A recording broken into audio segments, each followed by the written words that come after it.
Muy buenas tardes, muy buenas noches. Dios le bendiga. ¿Está preparado para escuchar la palabra? Bueno, estamos los días miércoles dedicados a estudiar Primera de Corintios. Así que ubíquese por favor en el capítulo 1 de Primera de Corintios. No hemos avanzado del capítulo 1 todavía, y a medida que vamos profundizando y encontrando algunos temas de relevancia, quizás nos estemos demorando un poco y quedando un poco en cada capítulo o en cada versículo, en cada frase. Entonces, Primera de Corintios, capítulo 1, por favor ubíquese en el versículo 11 y 12. Voy a leer, el tema de hoy es el versículo 12, pero principalmente vamos a estar leyendo el 11 y el 12 como para entrar un poco en contexto.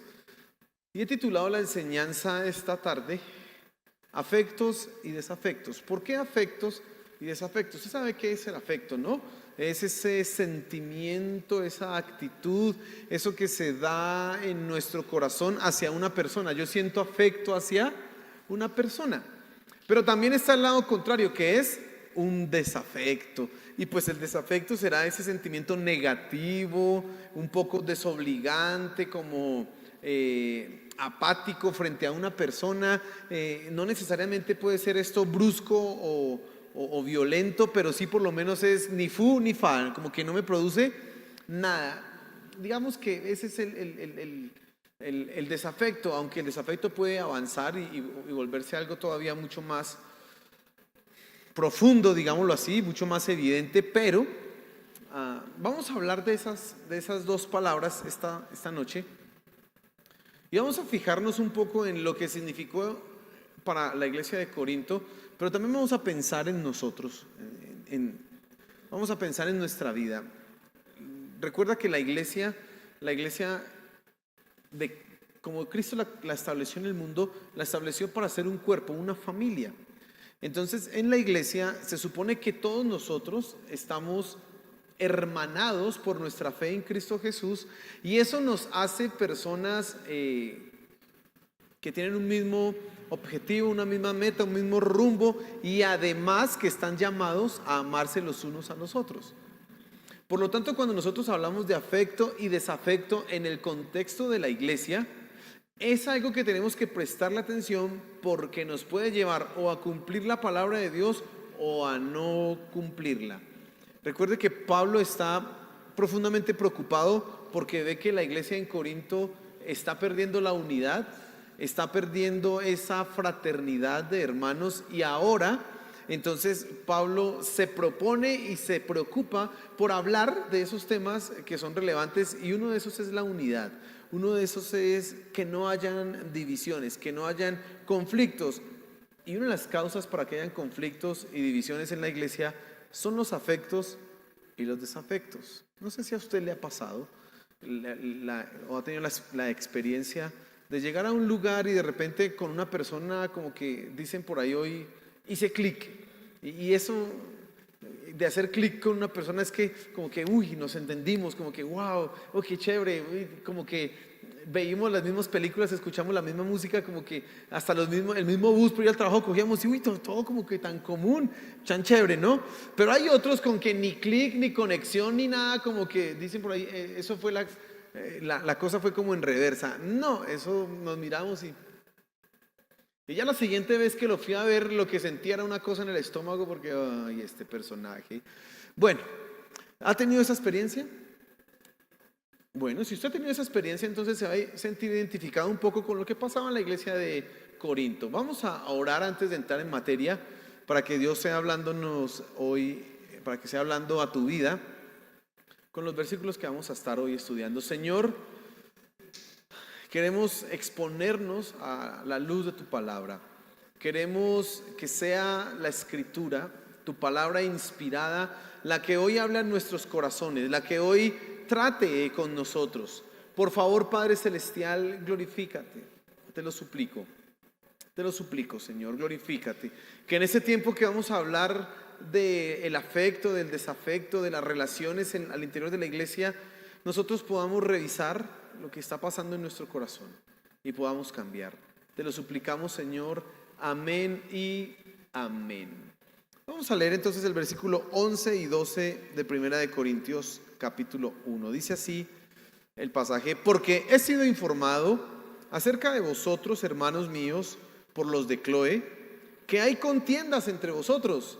Me refiero a que cada uno de vosotros dice: yo soy de Pablo, yo de Apolos, yo de Cefas, yo de Cristo. Vamos a dejarlo ahí y vamos a centrarnos en este pasaje. Fíjese lo que está pasando. Hay peleas, hay contiendas en la iglesia de Corinto. Hay una situación que no es la que se espera en una congregación cristiana. Y en la clase de problema ahora Pablo nos la está especificando. Pablo ahora está enseñándonos cuál es la situación que se da al interior de la iglesia en Corinto. ¿Y cuáles eran esas intenciones? Bueno, al parecer estaba sucediendo en la iglesia en Corinto que habían diversos grupos que estaban escogiendo un líder, digámoslo así, ¿cómo se dice eso? Un caudillo, una persona a la cual seguir. Y entonces Pablo enumera aquí Pablo, Apolos, Cefas y por último Cristo. 4 personajes importantes y miremos cada uno en detalle.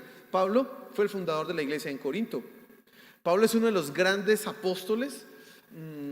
Si alguien ha tenido un conocimiento de la palabra y de la doctrina de Dios, es Pablo. Por lo tanto, lo más natural era que algunas personas en la iglesia se identificaran con Pablo. ¿Quién no se va a identificar o quién no va a querer al fundador de la iglesia? Dígame, los hermanos que llevan 20, 30, 40, bueno, esta iglesia lleva ya 55 años acá, imagínense. Y muchos, cuando recuerdan a los fundadores de la iglesia, los recuerdan con un afecto, cariño, con un aprecio, como es que ese fue mi pastor. Es más, muchos hermanos dicen: es que fue ese mi pastor con el que yo me convertí, porque hay un afecto. Bueno, a algunos les pasaba eso con Pablo, y entonces decían: nosotros somos de Pablo. Y cuando Pablo está escribiendo aquí que yo soy de Pablo, él está dando a entender que había un grupo de gente que era seguidora, fiel de Pablo, y que estaba dispuesta además a entrar en discusiones por su maestro, por su líder, por Pablo. Y entonces ese es el primer líder que tenemos aquí. Esa es la primera persona que goza de afectos, pero no era el único. Además había otro que se llamaba Apolos. Y Apolos, los datos que tenemos de él en el Nuevo Testamento, sobre todo en el libro de los Hechos, relatan que él era un gran predicador. Cuando empezó su labor evangelística y de predicación, no conocía todavía el bautismo del Espíritu Santo, pero fue enseñado por discípulos de Pablo, por Priscila y Aquila, que oraron por él, le enseñaron el camino del evangelio. Y este hombre parece ser que era un hombre poderoso en palabra, un hombre muy elocuente, un hombre capacitado. Y entonces algunos ya no miraban al fundador de la iglesia, el Pablo. El hermano pues sí podrá saber mucho de la Biblia, pero es un sermón, no se lo aguanta nadie, porque mira, hasta gente se dormía y se moría. Recuerda que ahí hay un pasaje en Hechos que creo que se llama Eutico, este muchacho. Estaban escuchando ahí la predicación de Pablo y como aparte que estaba largo y como aburrido, se durmió y se mató. Menos mal que Pablo hacía milagros. Bueno, el poder de Dios lo usaba y entonces lo resucitó. Imagínense. Y entonces hay un grupo ahora de gente que dice: el fundador pues muy bueno, chévere, pero no, Apolos, qué predicador. Tú escuchaste la enseñanza el día domingo, qué unción, qué poder. Apolos, ra. Y tenía gente que lo seguía. El tercero se llamaba Cefas. Bueno, Cefas es otro nombre para Simón Pedro. El Cefas, ese es el nombre, sí, ese es el nombre hebreo de Simón Pedro. Y entonces, ¿quién era Pedro?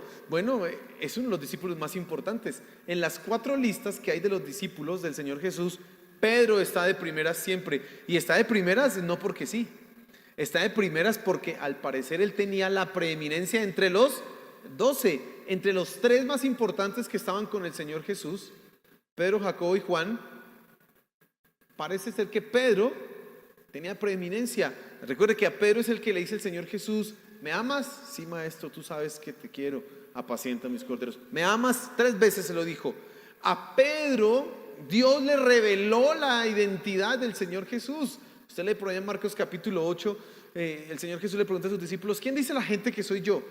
Elías, Juan el Bautista resucitado, bueno, etcétera. ¿Y ustedes quiénes dicen que soy? Y solamente Pedro tuvo la revelación de parte de Dios de decir: tú eres el Mesías, el Hijo del Dios viviente. Es un hombre que ha tenido una revelación de Dios, es un hombre importante. En el libro de Hechos, por ahí en el capítulo 13, 14, usted encuentra que se relata cómo él va a la casa de Cornelio a evangelizar, y son los gentiles llenos del Espíritu Santo. Y entonces Pedro es usado. Es un hombre también que tiene importancia. Además tiene algo que no tiene Pablo y que no tiene Apolos: vio al Señor Jesús. Claro, lo negó, pero es que vio al Señor Jesús. Él estuvo directamente con él. Pablo se puede decir que convivió con el Señor Jesús 3 años, cercana, de una manera cercana. Así que también había gente que estaba muy seguidora ¿de quién? Pues de Pedro. Porque empezaban a decir así: Pablo, no, Pablo, pues sí, mire, pero eso es un poquito como regañón y no, es muy aburrido para predicar. Apolos, pues sí, chévere que predica muy bonito, pero le falta como profundidad. Pero Pedro vio al Señor Jesús. No, ese sí es mi maestro, ese sí es mi mentor. Y entonces Pedro también tenía un grupo de seguidores en la iglesia en Corinto. Y finalmente está Cristo. Y pues bueno, ¿para qué vamos a hablar de nuestro Señor Jesús? Sí, decir cosas que ya van a redundar en solo una frase: el Señor y Salvador de la humanidad. Entonces también unos que eran más espirituales, ¿no? No, Pablo, mire, carnales. Pedro, no. Apolos, no. Yo soy seguidor de Cristo, decían algunos. Y entonces, ¿qué pasaba en la iglesia? Al menos hay 4 grupos de personas que tienen un afecto por un líder, por un liderazgo. Ahora, quiero que sepa usted que ni Pablo, ni Pedro, ni Apolos, ni Cristo permanecían en la iglesia en Corinto. No estaban en esa iglesia, la visitaban. Bueno, nuestro Señor Jesús ya estaba en el reino de los cielos. Pero lo que eran los otros 3 eran predicadores, maestros que estaban de tiempo en tiempo. Y entonces Apolo iba predicando por la región allá de Macedonia, todo eso, y pasaba por la iglesia en Corinto y por la de Éfeso y por la de la Odisea, y predicaba en todas, pero no se la pasaba todo el tiempo ahí. No era el pastor titular de la iglesia. Pablo pues la fundó, estuvo al menos año y medio en el periodo de fundación, pero luego partió a seguir fundando iglesias. Simón Pedro pues igual no se la pasaba ahí, pero aún así ellos tenían en su mente y sobre todo en su corazón un afecto por estos personajes.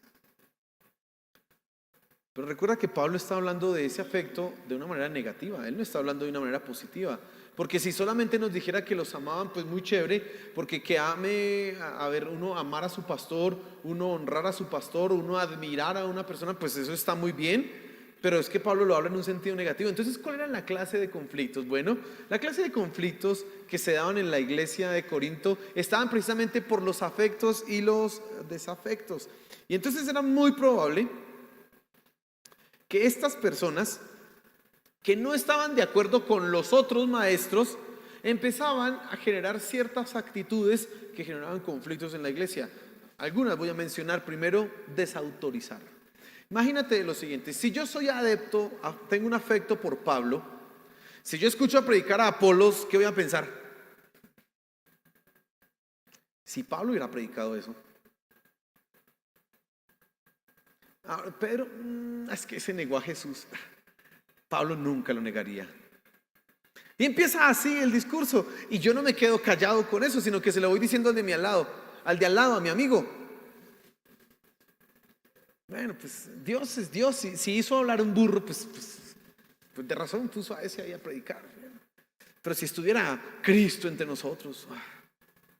Y empiezan las desautorizaciones. La desautorización básicamente es hacer que lo que está haciendo otra persona sea puesto en tela de juicio. Ya empezamos a dudar de lo que dice ese personaje. Y entonces eso empieza a generar un conflicto al interior de la iglesia, porque los que son adeptos de Apolos escuchan a los que están criticándolo, pues ¿cómo se ponen? Es un poco delicados, ¿no? Como sucede cuando uno dice que Millonarios no es tan buen equipo como creen los hinchas. Eso empiezan a hablar así como igual. Eso mismo empieza a pasar al interior de la iglesia. Esa misma circunstancia empezó a convertirse y empezó a dañar la paz, pero además no era lo único. También empezaron a darse muy probablemente críticas y habladurías, murmuraciones. Mi papá contaba hace un tiempo que cuando él era pastor de esta iglesia, lo llamaban una hermana a preguntarle: pastor, ¿quién predica este domingo? Ah, sí, si predica usted entonces sí voy, y si predica otro entonces no voy. Imagínense. Ahora, menos mal ella llamaba al pastor, ¿no? Pero imagínense que llame a otros hermanos: ay, ¿quién predicará este domingo? Si no es el pastor, ay, eso ni para qué vamos. Nah, ya empiezan a hablar, a darse habladurías, críticas, empieza la cosa a ponerse más complicada, y cuando eso empieza a darse, el ambiente se pone turbio, ya no se pone agradable. Además, era muy seguro que hubiera resistencia. ¿Sabes qué es la resistencia? La resistencia es que no se hacen las cosas que el líder dice, no se apoya al 100%, no se está dispuesto a ir una milla más, sino que simplemente lo dijo, hágale, muévete, y no hacen nada. Y hay mucha gente así, y entonces ellos estaban ahí predicando o haciendo, o vamos a evangelizar, o vamos a hacer tal cosa, y lo más probable es que muchos estaban, pero no hacían absolutamente nada. Hay una resistencia. Y finalmente, apatía. Ese sentimiento o actitud desobligante, distante e incluso poco amigable con una persona. Quizás se presentaban más situaciones en la iglesia en Corinto, pero podemos inferir, y cuando Pablo critica los conflictos que había en la iglesia de Corinto y además nos da la razón por la cual habían conflictos, entre esas cosas se encontraba esto que acabo de mencionar: crítica, desaprobación, habladuría, murmuración, apatía. Eso de, ay, este hermano, Dios te bendiga, falsedad, bueno. Y eso es lo que estaba pasando en la iglesia de Corinto, y es lo que precisamente Pablo está preocupado y por lo cual él comienza a corregir la iglesia en Corinto. Mira, nosotros estamos llamados como creyentes a mantener la unidad. Recuerde, desde el capítulo 13 de Juan hasta el capítulo 17 es el discurso más largo del Señor Jesús que hay en los evangelios. Y es, bueno, no tanto un discurso, más bien es una charla de las palabras que tiene con los discípulos, y está registrado ahí. Y él reitera al menos 2, 3 veces, y puede ser más, diciéndole a sus discípulos: ámense los unos a los otros. Os ruego que se amen los unos a los otros. En Juan 15 dice: un nuevo mandamiento os doy, que os améis los unos a los otros. Y en Juan 17 el Señor Jesús ora: Padre Celestial, que sean uno como tú y yo somos uno. La unidad es fundamental, pero cuando hay afectos y desafectos en la iglesia, se rompe la unidad. Cuando empezamos a tener por empatía, por mucha simpatía, pero por apatía, empiezan a romperse aquellas cosas que el Señor Jesús precisamente estaba buscando entre sus discípulos. No vaya a creer usted que entre los discípulos todo era un remanso de paz y todos se amaban y todo era tan lindo. No, usted no piense eso. Habían unos que utilizaban la influencia familiar para ganar posiciones con el Señor Jesús. Ahí están los hijos del trueno, le mandaron a la mamá del Señor Jesús para que les colocaran un mejor cargo. Cuando los otros se dieron cuenta, se pusieron bravos porque todos estaban en la misma idea. Lo que pasa es que unos dijeron: ¿por qué eso no se nos ocurrió a nosotros mandar a la mamá? Porque donde el Señor Jesús les dé, quedan ellos. Porque todos tenían ambiciones, y entonces habían entre ellos rivalidades, celos, contiendas. Por eso el Señor Jesús les dice, si alguno de ustedes quiere ser grande, tiene que ser siervo. Hágase siervo, porque ese será el más grande, el mayor en el reino de los cielos será el que es el siervo. Pero bueno, dejando un poco esta aclaración acá, volvamos al punto central. La iglesia está llamada a la unidad, mi querido hermano. Pero cuando tenemos afectos y desafectos, como lo sucede en la iglesia en Corinto, se generan problemas. Ahora, ¿y por qué nosotros tenemos afectos? Pues la realidad es que somos creados por Dios para tener empatía y simpatía por las demás personas. Dios no nos hizo seres sociales. A nosotros nos parece extraño una persona que se aleja de la sociedad y que vive por allá sola y que no habla con nadie. Esa persona es como rara y además hasta quizás enfermo. Lo mandan a un psiquiatra y créame que le encuentran un síndrome o algo así. ¿Sí? ¿Por qué? Porque pues, eso es como raro, porque no se relaciona. Nosotros estamos hechos, los seres humanos, para compartir en comunidad, para socializar, para hacer eso, una sociedad viva, sociedad. Y en ese sentido, los afectos son necesarios para nosotros. No nos los inventamos, nosotros no los creamos. Dios nos hizo con esos afectos. El problema es que el pecado tergiversó la manera en que nosotros escogemos nuestros afectos. ¿Y cómo son? Para que tú entiendas un poco, o cuáles son los criterios que tú y yo tenemos para tener afectos. Bueno, uno es un apego emocional. Yo voy a tener un afecto entrañable por una persona por la cual siento un apego emocional. Y cuando digo un apego emocional es a la mamá. Usted debe tener un afecto por su mamá. Usted tiene un apego emocional por ella, a sus hijos, a su pareja. Usted evidentemente se va a identificar con esa persona. Esa persona le puede hacer todo lo más terrible, pero usted, no, yo lo amo y yo no sé qué, sí sé cuánto.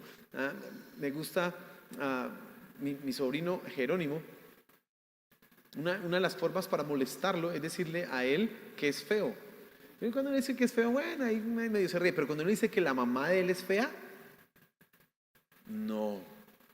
Y se va poniendo como un poquito serio. ¿Y por qué hace eso? Porque él tiene un afecto ¿por quién? Por su mamá. Y nosotros somos dados a eso. Y no solamente con papá, mamá, sino quizás un amigo, una persona que nos ayudó, alguien que estaba cerca de nosotros, desarrollamos un afecto por esa persona.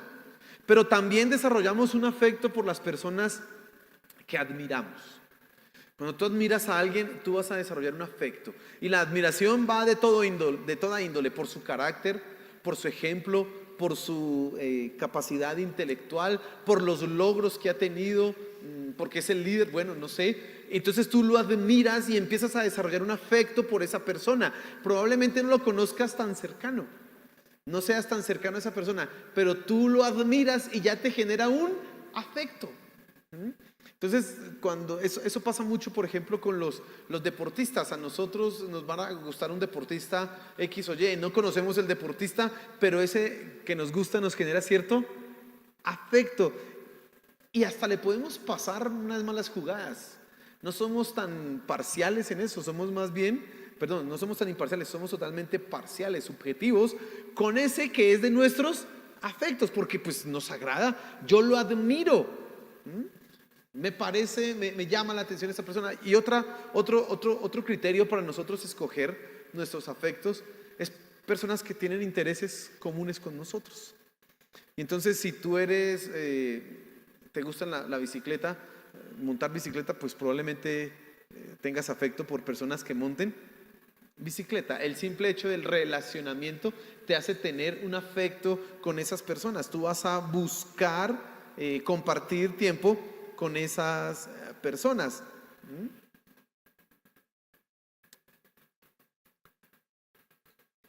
Estas maneras que le acabo de escribir a usted, en que nosotros escogemos, o los criterios que tenemos para escoger nuestros afectos, son criterios humanos.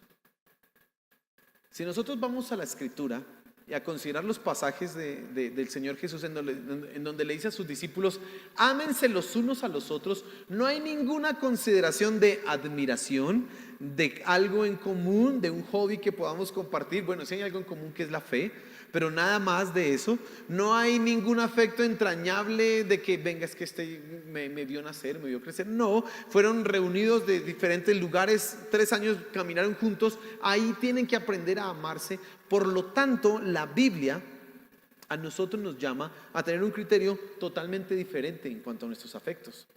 Ya no es solo el que yo admire, ya no es solo el que me genere cierta admiración, cierto respeto, ya no es la persona que comparta un interés conmigo, no es la persona que me discipuló, la persona que oró por mí cuando me bauticé o cuando me hice la oración de fe, no es la persona que me casó.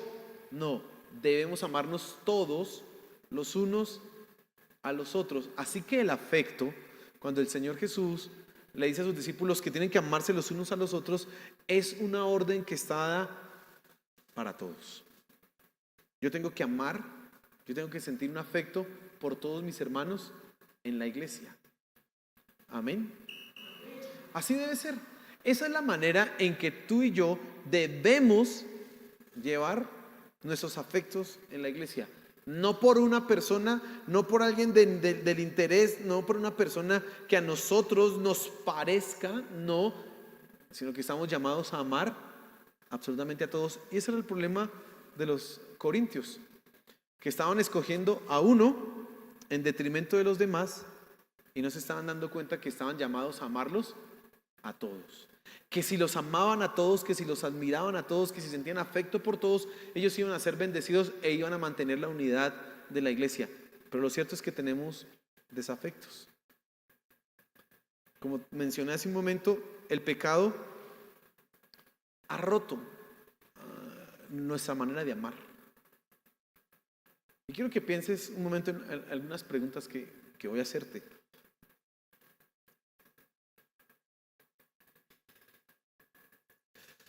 ¿Te es más fácil obedecer las órdenes de aquellos líderes que te caen bien? Escucha la pregunta. ¿Te es más fácil obedecer las órdenes de aquellos líderes que te caen bien? ¿O por todos o para todos es igual? Piensa un momento en eso. Piensa un momento en las personas que están sobre ti y que tienen autoridad.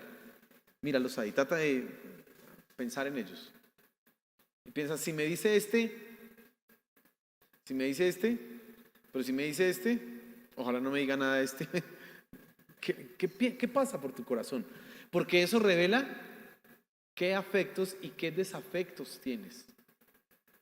Piensa un momento, ¿qué reacciones o actitudes tomas cuando alguien no es de tus afectos? ¿Qué haces? ¿O qué no haces cuando alguien no es de tus afectos? Piensa un momento en eso.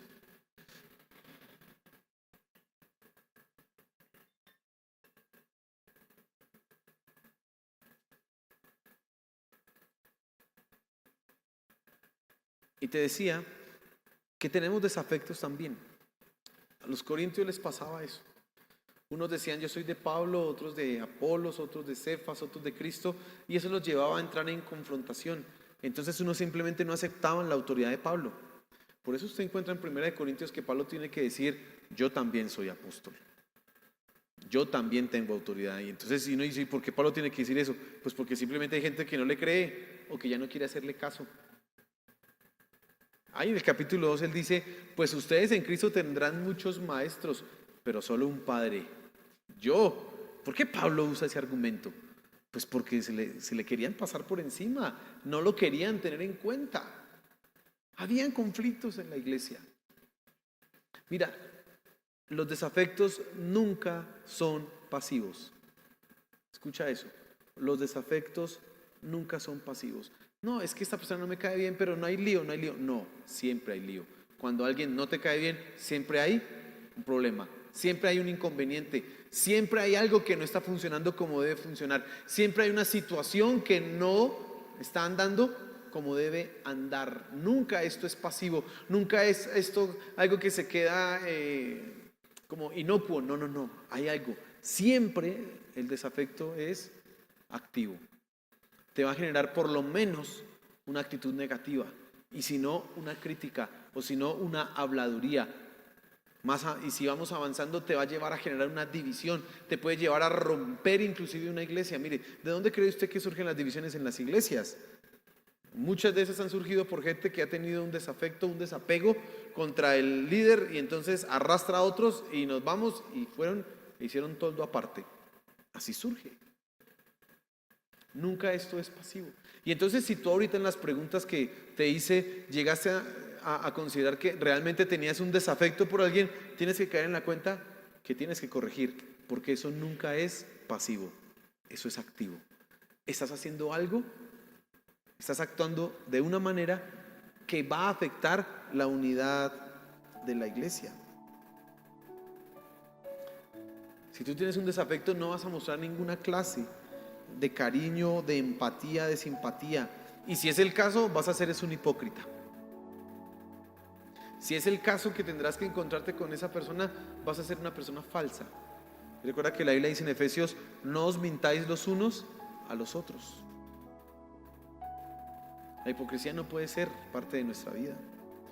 Si tú no tienes un afecto, tú no vas a reconocer las capacidades o talentos de la otra persona. Más bien estarás siempre dispuesto a ver las fallas, porque como no es que el que te cae bien, y cuando alguien no nos cae bien siempre tiene un pero, así muy chévere, pero muy bonito, pero muy bonito, pero siempre le vamos a buscar. No vas a estar dispuesto a decir cómo lo hace bien, cómo lo hace de bien. Si tú no tienes afecto, tú no encontrarás nada en común para compartir. Y si hay algo en común para compartir, aún así seguirás buscando el defecto para no compartir con esa persona. Siempre será así. Mira, es increíble. Pero lo que le pasaba a la iglesia de Corinto también le pasa a la iglesia moderna, a nosotros.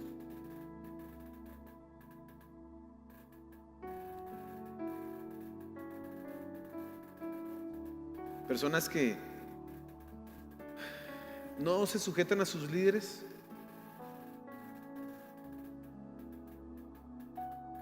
los ven como enemigos, no tienen un afecto para con ellos, por lo cual no les obedecen. Y tiene que venir una autoridad superior para decir: oye, es que hay que hacerlo así, sujétate por favor. Ah, bueno, sí señor, a esa autoridad superior sí le hacen caso, pero a ese otro no. Ahora, hay algo más que genera el desafecto, y es que genera una herida en la persona que sufre ese desafecto. Porque no solamente es lo que tú generas en tu corazón, sino lo que causas en el corazón de la otra persona. Porque cuando una persona se sabe no querida, eso le empieza a generar inseguridad. Cuando una persona no se sabe amada, empieza a temer la crítica, pierde toda la confianza para hacer las cosas.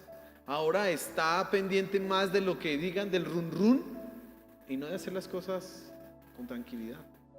No todos son como Pablo, que tienen el cuero duro y grueso y pueden resistir las cosas y salir victoriosos. No, hay algunos que en medio de esas situaciones del desafecto simplemente han dicho: yo aquí no sigo más, yo me retiro. Si no me quieren acá, no voy a seguir. Y eso se da a todos los órdenes, al orden de la iglesia en general, pero también al orden de los diferentes ministerios, de los pequeños ministerios.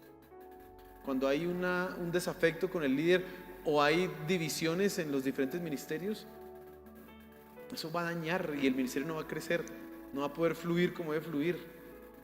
Y finalmente alguien va a tener que salir de ahí. Entonces, mis queridos hermanos,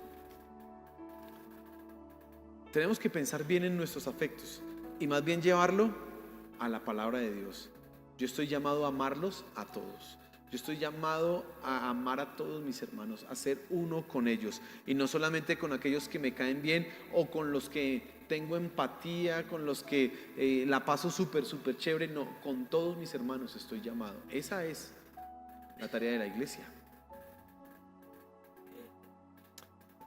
Hace muchos años leí una historia. Ustedes saben quién es Gandhi, ¿no? Mahatma Gandhi, sí sabe quién es, ¿no? Es una que dicen que Mahatma Gandhi, él viene de la India, ¿no? Y él es un hombre tremendamente avanzado para su época. Y se dio cuenta que lo que estaba pasando en la India, todo este asunto de las castas, todo este asunto de las divisiones por castas que había en la India, debe usted saber que todavía hay, pero hace 50 años las castas más importantes eran las únicas que tenían acceso al poder, y las menos importantes no podían salir de ahí, sino que tenían que reencarnar 1.000.000 de veces hasta que reencarnaran por fin en lo que era. Pero a ver cuándo usted va a reencarnar en eso. Bueno, ese era el cuento. Y entonces habían, por ejemplo, una casta que se llamaba los intocables, y ellos literalmente eran intocables, y eran los que tenían que limpiar el estiércol de las calles y las letrinas y todo eso. Estoy hablando de una India más atrasada, hace 60, 70 años. Y Mahatma Gandhi está diciendo: yo no creo que esto le sirva a mi pueblo, necesitamos que haya un cambio en esto. Y entonces él se va por el mundo, dice el autor que leía, él se va por el mundo a buscar una respuesta a esto. Y dice que él llega a Sudáfrica a escuchar a los cristianos de Sudáfrica. Y entonces va a una iglesia en Sudáfrica, una iglesia cristiana como esta, a escuchar el mensaje. Y apenas entra, inmediatamente le dicen: ustedes siéntense allá en el piso. Y los europeos, o más bien los de origen europeo, los sudafricanos blancos, sí estaban sentados así como están ustedes hoy, pero los sudafricanos negros y los de otras atrás, sentados en el piso. Él escuchó ahí y dijo: venga, el mensaje está muy bonito, la idea muy chévere, pero si así es esto, no me sirve, porque es lo mismo que yo vivo en la India, imagínense. Ahora, Santiago es un libro que habla en contra de eso. Dice, el capítulo 2 o 3 de Santiago dice: hermanos, si entra un rico y ustedes, porque lo ven que es rico, le dicen: ven, siéntate en el mejor lugar, y lo atienden mejor solo por el hecho de ser rico, están actuando mal. Porque si entra un pobre y por el hecho de ser pobre ustedes no lo atienden como si fuera el rico y lo menosprecian o lo apartan, así no es. Dice: aquí tenemos todos que ser uno en Cristo, dice. Estamos llamados a amarnos todos. Amén, hermanos. Mire, ahorita hay un discurso que está promulgándose mucho. Yo no creo mucho en eso, pero está promulgándose mucho que en Colombia somos racistas, que en Colombia somos xenófobos.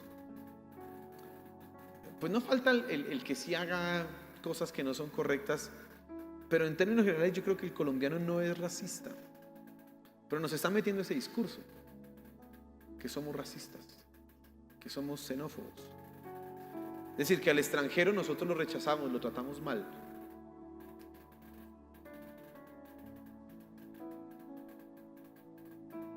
La iglesia cristiana es un lugar en donde no tiene que haber divisiones de clases sociales. ¿Me estás escuchando? Donde no deben haber divisiones de género. No deben haber divisiones de etnias. Aquí todos somos uno en Cristo. Y a eso estamos llamados. A tener afectos los unos por los otros. Por todos. No solo por aquellos que me caen bien, por todos. Que Dios nos ayude, amén. Porque realmente sí somos muy maduros en eso. Sí realmente tenemos afectos por unos, por otros no. A otros los vemos venir y nos hacemos así los locos, etcétera. Toca cambiar, hermanos, toca corregir. Que Dios nos ayude, amén. Señor, gracias por tu palabra. Gracias porque encontramos en ella cosas que exponen el pecado en nuestros corazones. Señor, por favor, ayúdanos a cambiar, te lo suplicamos. Esta noche oramos para que tu Espíritu toque nuestros corazones y que aprendamos a amar a todos nuestros hermanos por igual, a todos, Señor. Te lo suplicamos, ayúdanos, Padre, por favor. Que podamos corregir estas pésimas actitudes que a veces tenemos. y más bien que ayudemos, que seamos personas que hacen el bien. Te lo suplicamos, Padre. Gracias, Señor, gracias. Amén y amén.